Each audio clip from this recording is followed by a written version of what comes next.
This message is not reaching you by chance, and it is not appearing because you searched for it, believed in it, or were looking for confirmation. It is appearing because something in you has already aligned enough to recognize it. That is how quantum alignment works. It does not arrive as information. It arrives as recognition. Before the mind evaluates, before belief or doubt engages, the field responds. And if you are hearing this now, it means the internal conditions required for alignment have already begun to assemble. Not perfectly, not permanently, but precisely enough for this window to open. A one-time quantum alignment does not announce itself loudly, and it does not repeat itself for reassurance. It opens quietly, often without warning, when coherence reaches a threshold where causality can reorganize without resistance. Most people miss these windows not because they are unworthy, but because they are still operating from urgency, identity, or expectation. Alignment does not respond to effort. It responds to readiness. And readiness is not something you achieve. It is something you stop interrupting. That is why this feels subtle, serious, and oddly familiar all at once. Because some deeper layer of you already knows what this moment is, even if the conscious mind cannot yet explain it. What makes this window rare is not timing in the external world, but timing within you. There are moments when distortion thins just enough for choice to matter differently. Moments when the field leans in, not to demand action, but to observe orientation. This is one of those moments. Nothing is being asked of you yet. No belief, no declaration, no movement, only presence. Because quantum alignment does not begin with doing. It begins with not turning away. And whether this window stabilizes or quietly closes depends entirely on how you meet what is already unfolding inside you right now, before the mind tries to decide what it thinks this means. Quantum alignment is often misunderstood because it is spoken about through the language of desire, manifestation, or awakening, none of which accurately describe what is actually occurring. Alignment is not an upgrade, not an expansion of identity, and not a reward for spiritual effort. It is a structural convergence, a moment where your internal coherence becomes sufficient for reality to respond without distortion. This is why it is rare, not because it is withheld, but because coherence itself is rare in a system trained to fragment attention, accelerate urgency, and confuse movement with progress. Most people attempt to align by adding something to themselves. More knowledge, more techniques, more intention, more identity. Quantum alignment works in the opposite direction. It occurs when enough has been released that the signal underneath can be detected cleanly. The field does not respond to what you want, it responds to what you are stabilizing. And until internal contradiction drops below a certain threshold, causality cannot reorganize without interference. This is why effort fails here. Effort introduces strain. Strain introduces noise. Alignment requires clarity, and clarity only emerges when pressure is removed. This is also why alignment cannot be manufactured or maintained through belief. Belief is mental orientation. Alignment is structural orientation. You can believe in something deeply and still be incoherent. You can doubt something entirely and still be aligned. The field does not read belief, it reads congruence. Whether your thoughts, nervous system, emotional body, and timing are moving in the same direction or pulling against each other. When those layers stop arguing internally, even briefly, alignment becomes possible. Quantum alignment is not constant because coherence is not constant for most people. It appears in windows because there are moments when internal conditions line up naturally. Often after loss, exhaustion, disillusionment, or periods where illusions have been stripped away. This is not accidental. Alignment tends to emerge when identity structures loosen, when you are no longer trying to prove, perform, or protect who you think you are. In those moments, the system becomes quieter, and in quiet systems, signals become legible. What makes this window particularly rare is that alignment is not just internal, it is reciprocal. Internal coherence must meet external receptivity. The field itself must be in a state where reorganization will not cause instability. This is why alignment is precise rather than generous. It opens when both sides can hold it. When internal readiness meets external timing, and when that meeting occurs, causality behaves differently. Not dramatically, not magically, but efficiently. Resistance drops. Friction decreases. Outcomes arise with less effort, not because you are doing more, but because less is interfering. This is also where many confuse alignment with advantage. They notice that things flow more smoothly and assume alignment is about improving life conditions. But that is a side effect, not the function. The true function of alignment is correction. It corrects misdirection. It redirects energy away from loops that cannot resolve and toward paths that can actually stabilize. Sometimes this feels like gain. Sometimes it feels like loss. Relationships may shift, desires may simplify. Ambitions may collapse. Not because something is wrong, but because coherence does not support what cannot be integrated. Quantum alignment is rare because it cannot coexist with self-deception, even subtle forms. Rationalizing misalignment, forcing outcomes, or maintaining identities that require constant reinforcement destabilize the field. Alignment exposes these distortions immediately. And this is uncomfortable, which is why many unconsciously step away when the window opens. Not because they fear failure, but because coherence removes familiar narratives. It takes away excuses. It replaces interpretation with clarity, and clarity can feel unforgiving if one is still attached to explanation. It is important to understand that alignment does not make you special. It makes you precise. It does not elevate you above others. It removes the need to compare entirely. This is another reason it is rare. Comparison is addictive. It provides orientation through contrast. Alignment removes that structure. You no longer measure yourself against timelines that are not yours. You stop asking whether you are ahead or behind. And without those reference points, the ego loses its usual anchors. This can feel like emptiness at first. In truth, it is neutrality. And neutrality is required for the field to respond without distortion. The rarity of this window is not meant to create urgency or fear. It is simply a function of how coherence operates.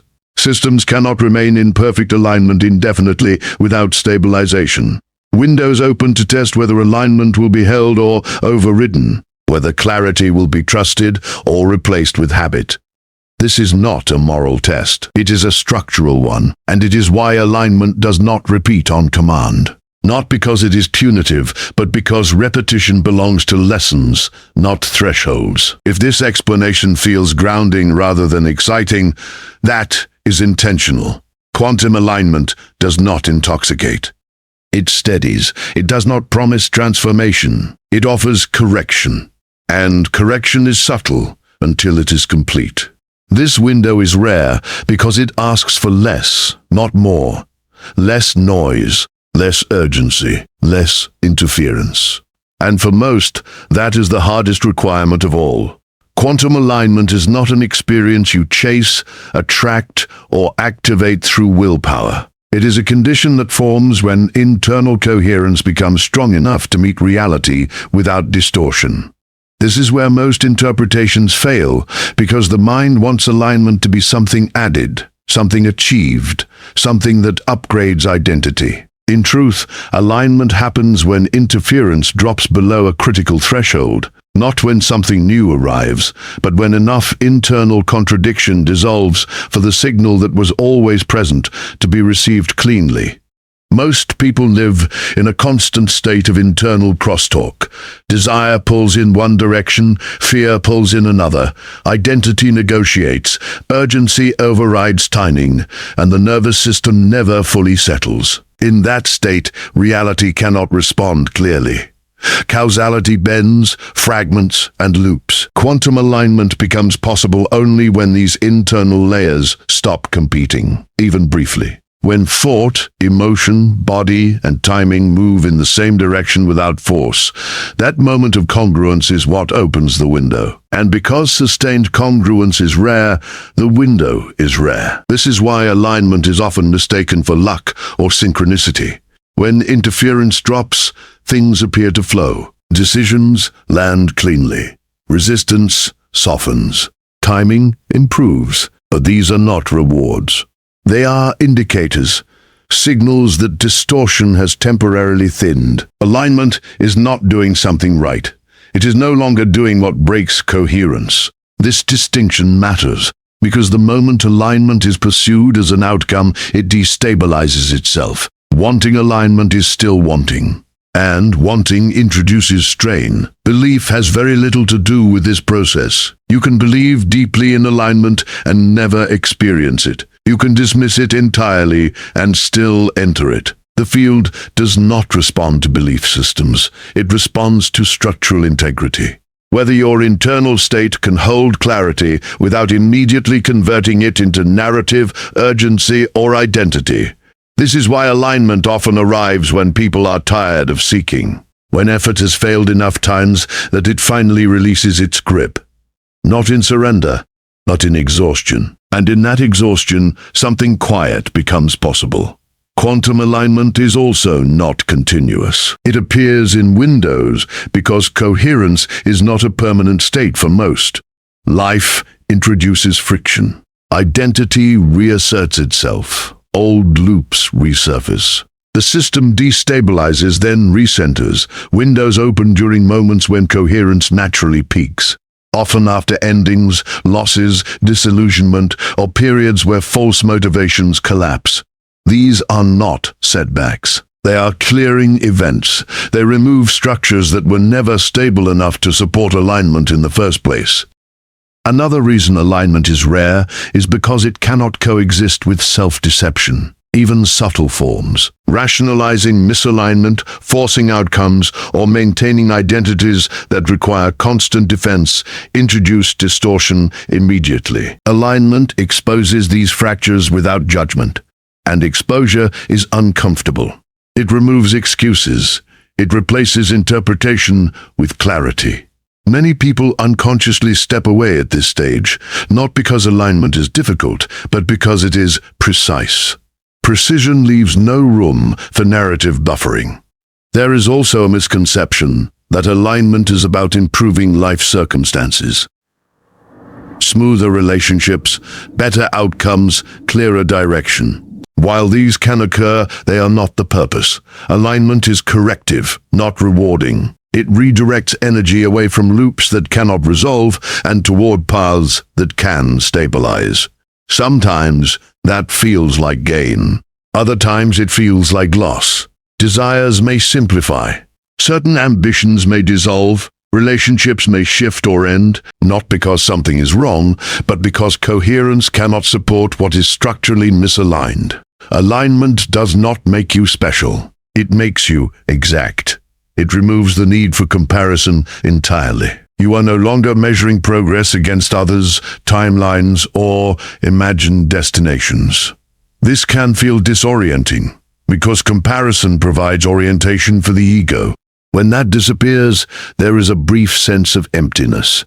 But that emptiness is not absence. It is neutrality. And neutrality is required for reality to respond without distortion. The window is rare, not because it is selective, but because it demands less than most people are willing to give up. Less urgency, less explanation, less control, less identity reinforcement. Alignment does not want more effort. It wants less interference. And for a system trained to equate intensity with meaning, that requirement feels counterintuitive. If this does not feel exciting, that is a sign you are understanding it correctly. Quantum alignment does not stimulate. It stabilizes. It does not promise transformation. It offers correction, and correction is quiet until it is complete. This window exists not to elevate you, but to realign you. And whether it holds has nothing to do with what you believe about it, and everything to do with how much internal noise you are willing to stop carrying. The reason this alignment is described as a window is not to create urgency, fear, or pressure, but to describe how coherence behaves within time. Alignment does not stay open indefinitely because coherence itself is not static. It forms, stabilizes briefly, and either integrates or disperses. This is not a flaw in the system. It is how precision is preserved. When a window opens, it is because the internal and external conditions required for reorganization have aligned just long enough for choice to matter differently than usual. A quantum alignment window does not close because you hesitate or fail to act quickly. It closes because the system returns to its default patterns. Identity resumes negotiation. Urgency overrides timing. The mind seeks certainty. None of this is wrong. It is familiar, and familiarity is powerful. When the system senses that coherence is no longer being held, it does not punish or withdraw, it simply proceeds. Timelines do not collapse dramatically. They continue without certain potentials activated parallel. This is why alignment windows cannot be forced open later through effort, desire, or spiritual ambition. Once the moment of convergence passes, the conditions that allowed it no longer exist. Trying to recreate them introduces strain, and strain reintroduces distortion. Many mistake this for missed opportunity or failure. In reality, it is structural timing. Just as you cannot force a seed to germinate once the soil is dried, you cannot force alignment once coherence has dispersed. It is also important to understand that nothing bad happens when the window closes. Life continues. Responsibilities remain. Meaning can still be found. But something specific becomes inaccessible. A particular configuration of causality no longer responds. Paths that could have unfolded cleanly now require effort, compromise, or repetition. This is not punishment. It is consequence without judgment. Alignment removes friction. Without it, friction returns. One of the most subtle aspects of this window is that it does not demand action. In fact, premature action often destabilizes it. The window is not testing how quickly you move, but how consistently you remain coherent without rushing to define what is happening. The mind wants to decide, to label, to commit, to share, to plan. Each of these introduces noise if done too early. The window remains open only as long as clarity is allowed to exist without being converted into narrative. This is why many people lose alignment by trying to understand it too quickly. They seek frameworks, explanations, or validation. They want to know what this means for their future, their purpose, their identity. But the window is not about meaning. It is about orientation. And orientation stabilizes through presence, not interpretation. The moment interpretation becomes dominant, coherence begins to fragment. There is also a misunderstanding that the window is fragile. It is not fragile. It is precise. Precision does not tolerate excess. Excess thought, excess emotion, excess projection. Not because these are wrong, but because they introduce variables the system cannot integrate cleanly at this stage. The window does not close from one misstep. It closes from sustained incoherence, from repeatedly choosing urgency over timing, explanation over presence, control over trust. Another reason the window closes is because alignment reveals what cannot come with you. Certain habits, attachments, and self-concepts cannot be carried forward. When the system senses resistance to releasing these, coherence weakens. Not dramatically, but gradually. You may notice a subtle loss of clarity. Timing feels less clean. Decisions feel heavier. This is feedback, not failure. The window does not slam shut. It fades. The seriousness of this moment is often misunderstood as threat. It is not a warning. It is an acknowledgement. Windows exist to allow reconfiguration.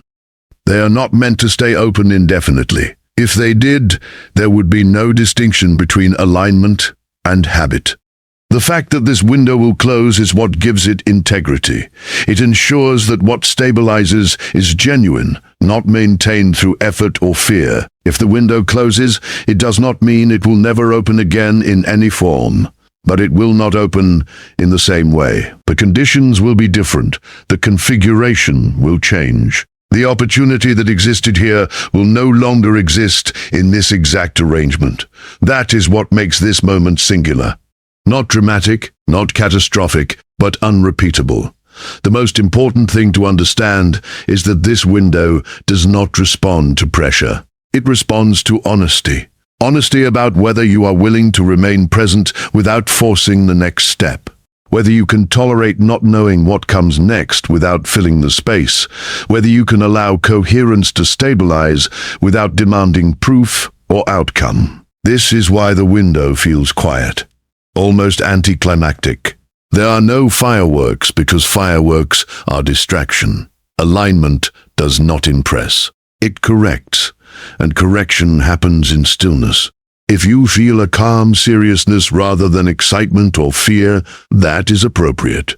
It means the system is oriented correctly. The window is open now, not because you did something right, but because enough interference has dropped for this moment to exist. Whether it stabilizes or closes depends entirely on how you meet that simplicity. Not with urgency, not with identity, but with presence.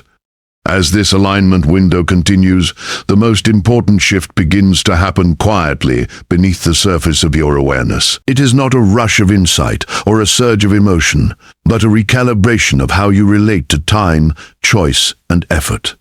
You may notice that things you once pushed toward now feel unnecessary to chase. Not because you have lost desire, but because desire is reorganizing itself around coherence rather than urgency. This is one of the clearest signs that alignment is stabilizing rather than flickering. When coherence deepens, reality stops responding to force and starts responding to timing.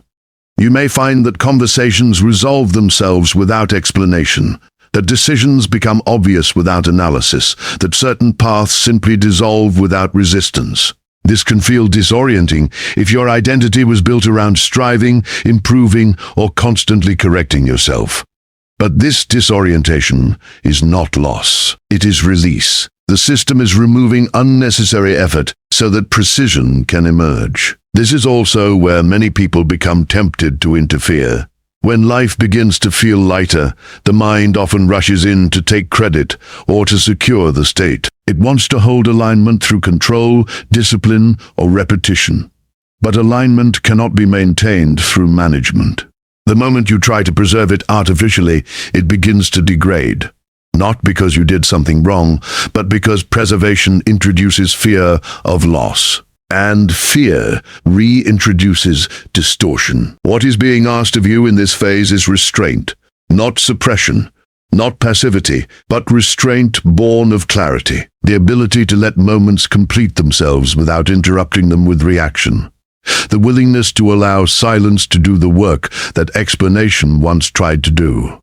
This restraint may feel unfamiliar, especially if you have been conditioned to believe that progress requires visible action. But here, progress is internal congruence, not external movement. As this continues, you may notice a shift in how you perceive people and situations. Some connections will naturally loosen, others will deepen without effort.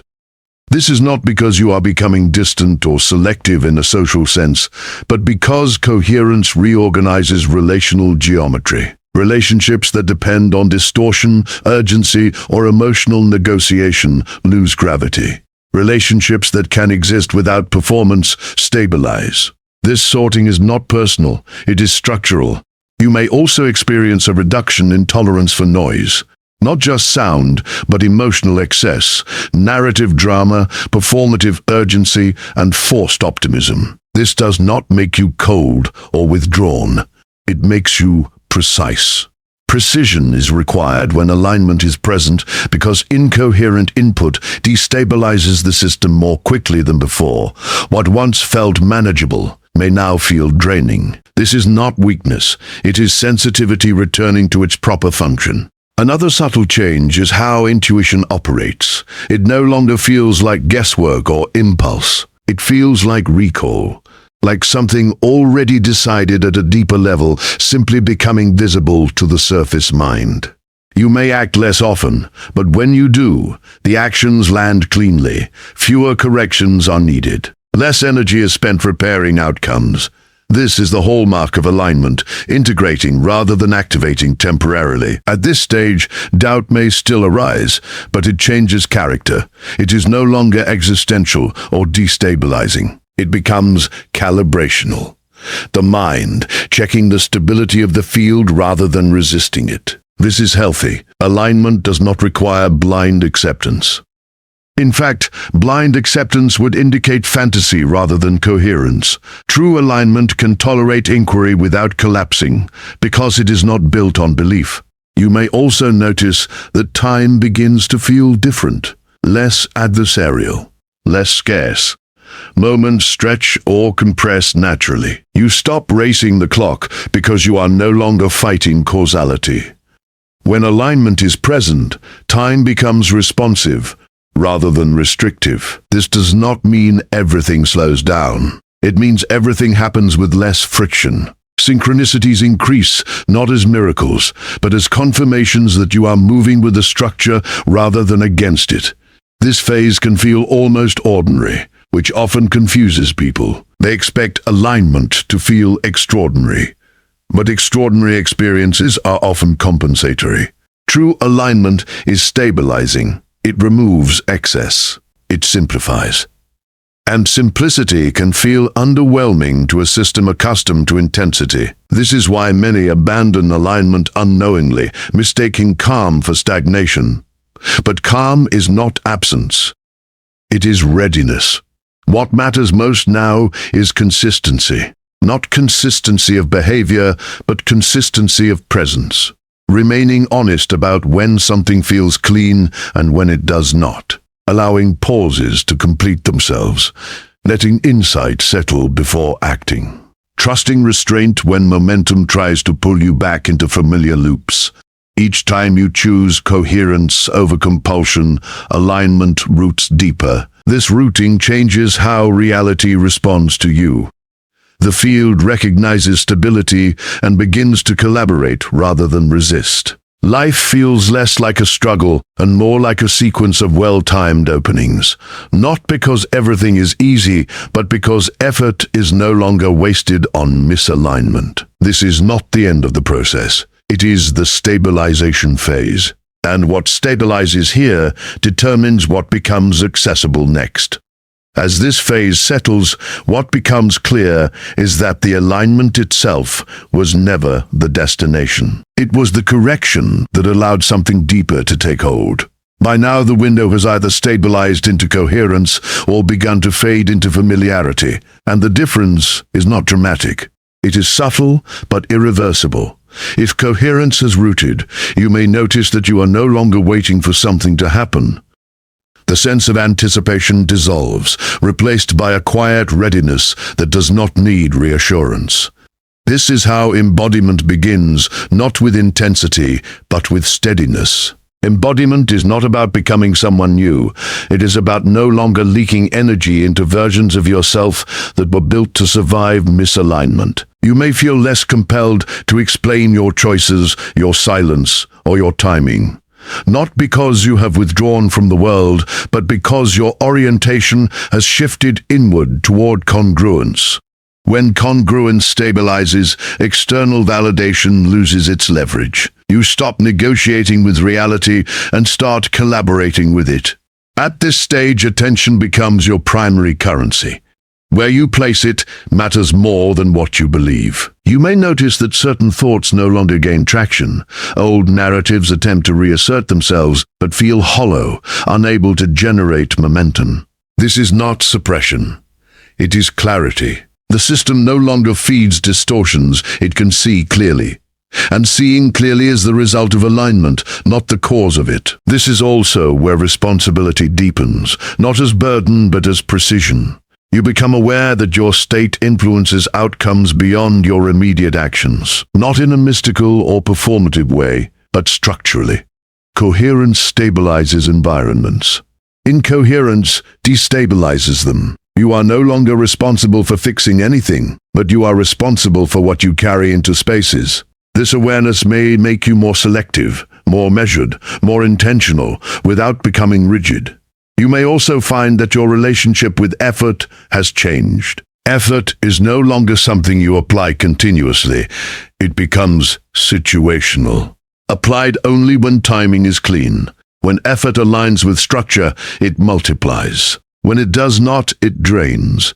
This discernment develops naturally as embodiment progresses. You stop forcing momentum and start recognizing openings, and openings require less energy than resistance.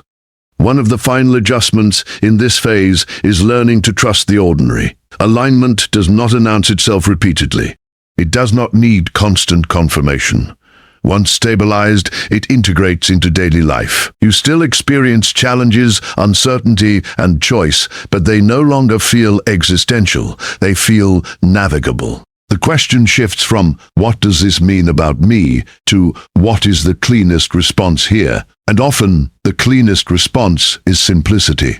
If the window has closed without stabilizing, life will still move forward. Nothing collapses. Nothing punishes you. But if it is stabilized, you may sense a subtle finality to this chapter, not as loss, but as completion. Something has clicked into place that does not require revisiting. You are no longer oriented toward becoming aligned. You are oriented from alignment. From here, growth does not accelerate. It refines. Fewer lessons repeat. Fewer loops demand attention. When misalignment appears, it is seen quickly and corrected gently. You no longer need dramatic wake-up calls. Sensitivity replaces shock, and sensitivity is the mark of maturation, not fragility. What matters now is not vigilance, but honesty. Honest recognition of when something pulls you out of coherence. Honest willingness to pause instead of pushing. Honest acceptance that not every opportunity is yours, and not every delay is a mistake. This honesty keeps alignment alive without effort. It allows embodiment to deepen naturally. This is why nothing more is being asked of you at the end of this transmission. No declaration, no promise, no action. The work, if it can be called that, is already underway. And it unfolds through how you listen, how you wait, how you choose restraint when compulsion is available. The alignment window has done its job. What remains is living from what has stabilized. Quietly, consistently, and without needing to prove that anything has changed.